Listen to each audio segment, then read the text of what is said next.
राकेश गुप्ता जी। राधा वल्लभ श्री हरिवंश। राधे राधे महाराज जी। महाराज जी, आपके वचनों के अनुसार किए गए पापों और पुण्यों को अलग अलग भोगना पड़ता है, पर क्या जानबूझकर किए गए पापों को जानबूझकर किए गए पुण्य नष्ट करते हैं? मन इस बात को लेकर भय, चिंता, शोक। ऐसा अनुष्ठान करने पे हो सकता है कि जैसे पाप हो गया है, फिर उसका मोचन करना है हमें, तो फिर उसके लिए कई व्रत हैं, कई ऐसे तीर्थ अनुष्ठान हैं कि आप संगम में जा करके 3 दिन उपवास करके ऐसे स्नान कीजिए, ये पाठ करवाइए।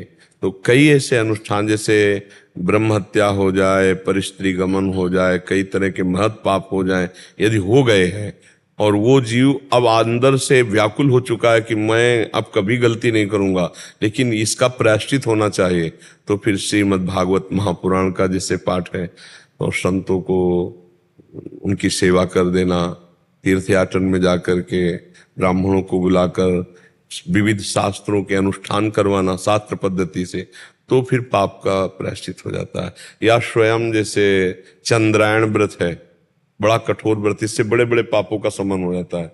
कि जैसे प्रतिपदा से शुरू किया तो 1 कवल, द्वितीया को दूसरा कवल, ऐसे 1-1, 2-2 कवल, फिर 14 कवल, फिर वहां से फिर आकर के 1 कवल में आ गए। इसे चंद्रायण व्रत कहते हैं। जैसे चंद्रमा घटता बढ़ता है वैसे 1-1 कवल, ऐसे सारे पाप नष्ट हो जाते हैं। तो शास्त्रों में कई, और सबसे ज्यादा महत्वपूर्ण है नाम संकीर्तनम यस्य सर्व पाप प्रणाशनम। भगवान के नाम का कीर्तन करना, नाम जप करना, इससे सारे पाप नष्ट हो जाते। अगर नष्ट ना होते तो भगवत प्राप्ति होती ही नहीं, कोई परमानंद को प्राप्ति नहीं कर पाता। तो इसलिए उसको फिर अनुष्ठान रूप में करे। जब हमें पता है कि हमसे पाप हो गया, जैसे एक बार हम आ रहे थे तो वर्षा का समय था और कच्चा मार्ग था, ये अंधेरा था, टार्च थी नहीं, मांग के खाते थे कोई टार्च, तो पच्च से ऐसे पैर हुआ तो देखा झुक करके मेढक मर गया। हमें लगा कि आज अगर हमारे पास टार्च होती तो हम देख लेते नीचे अंधेरे, पर हमें बड़ा पश्चाताप हुआ। फिर आकर कुटिया में गोपाल शास्त्र नाम का पाठ किया उसके लिए, उस जीवात्मा को प्राप्त हो जो हमसे गलती हो गई। तो अगर हमसे कोई पाप बन जाता है तो उसका अनुष्ठान भी है। गोपाल साहब जितना पाप है उसके अनुसार महापुरुषों से जैसे निर्णय करवा के कि ये करो ऐसा। अब जैसे आप गिरिराज जी की परिक्रमा लगा रहे हैं, पाप नष्ट हो जाएंगे। दंडवती परिक्रमा लगा रहे हैं और पाप नष्ट हो जाएंगे।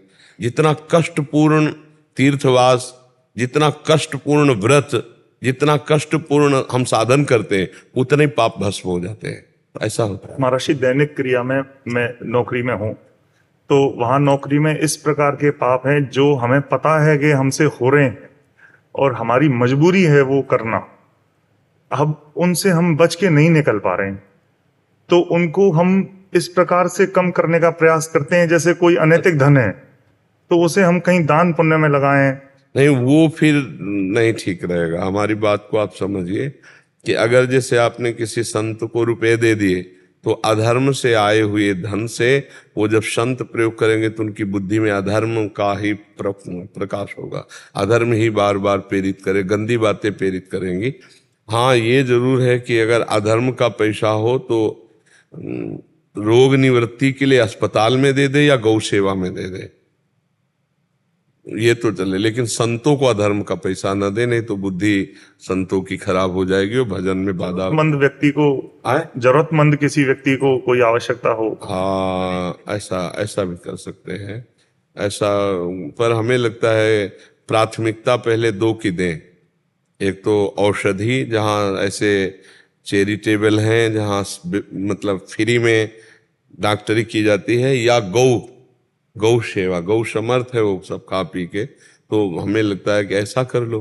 लेकिन कोशिश ये करो कि जैसे कोई गरीब आदमी है, उससे पैसा लिया गया या किसी भी तरह उससे धन, तो उसकी हाय साथ में आएगी, वो दान पुण्य करने से भी नहीं जाएगी। आप कह रहे हैं कि ऐसी व्यवस्था है, आप कह रहे हैं कि ऐसी हमारी व्यवस्था है, हाँ, तो हम उसके लिए नहीं, तो हमें लगता है कि ले ही क्यों, गंदा हाथ करे ही क्यों गंदा हाथ करे, जब हमें धोना ही है तो गंदा हाथ ही हम क्यों करें? जब हमें देना ही है किसी को तो हम गंदा हाथ क्यों करें? जहाँ गरीब लोगों की अव्यवस्थाएं हैं उन व्यवस्थाओं में उनको लगा दो। वैसे कोशिश रखना कि कभी किसी गरीब का धन ना आ जाए, नहीं उसके साथ उसका दुख आता है, उसकी हाय आती है, वो बहुत खतरनाक होती है। देखो जो धनी मानी है तो उनको कोई फर्क नहीं पड़ता, लेकिन गरीब आदमी, किसान आदमी 1,50,000 में लुट जाएगा, क्योंकि वो खेती कर रहा है, उसके पास इतना धन नहीं है, और फिर वो जब धन आएगा तो वो नष्ट करना शुरू कर देगा, वो शांति भंग कर देगा। मुझे तो लगता है वैसे प्रायः बचना चाहिए, नहीं लेना चाहिए। महाराज जी बहुत बदलाव आया है। पहले हम पूरी तरह से इन चीजों में लिप्त थे, लेकिन 1 साल से ज्यादा हो गया आपके शरण में आए, जीवन में बहुत बदलाव आया है। पूरी तरह तो नहीं सुधर पाए, लेकिन पर धीरे धीरे, और देखो रिंच टाइट करते जाओ और एक एक चूड़ी। कोई भी गलत कार्य होने पर ऐसा लगता है जैसे हमारे अंतरात्मा पे श्री राधा राधा राधा लिखा हुआ है, और गलत काम होते ही ऐसा लगता है जैसे किसी ने पाइपलाइन लगा के धो दिया हो। बिल्कुल बिल्कुल बिल्कुल बिल्कुल बिल्कुल सत्य है, बिल्कुल सत्य है आपका अनुभव। पर बहुत अच्छे आदमी हो, आगे बढ़ो आप। हम देखो आगे बढ़ो, हिम्मत करो, असत रूपी दलदल से निकलो, गंदी बात रूपी दलदल से पूरे निकल जाओ। मनुष्य जीवन निकलने के लिए मिला है, फंसने के लिए नहीं मिला है। हम कह रहे हैं जब हमें हाथ धोना ही है तो हम गंदा क्यों करें? जब हमें देना ही है तो हम दूसरे से ले क्यों? सबसे बढ़िया बात है। हाँ, तो आप देख लो जिसमें किसी को दुख न पहुंचे और उसके द्वारा जो प्राप्त हो दूसरों को सुख पहुंचे, तो देख लो इसमें। अब हमें तो उस विषय का ज्ञान है नहीं, पर इतना जरूर है कि जहां हम अधार्मिक पैसे की वो हमारी बुद्धि को नेगेटिव ले जाता है, परमार्थ विहीन हमारे विचार आने लगते हैं, भोग वासनाएं बढ़ने लगती हैं और अशांति वाली बातें आने लगती हैं।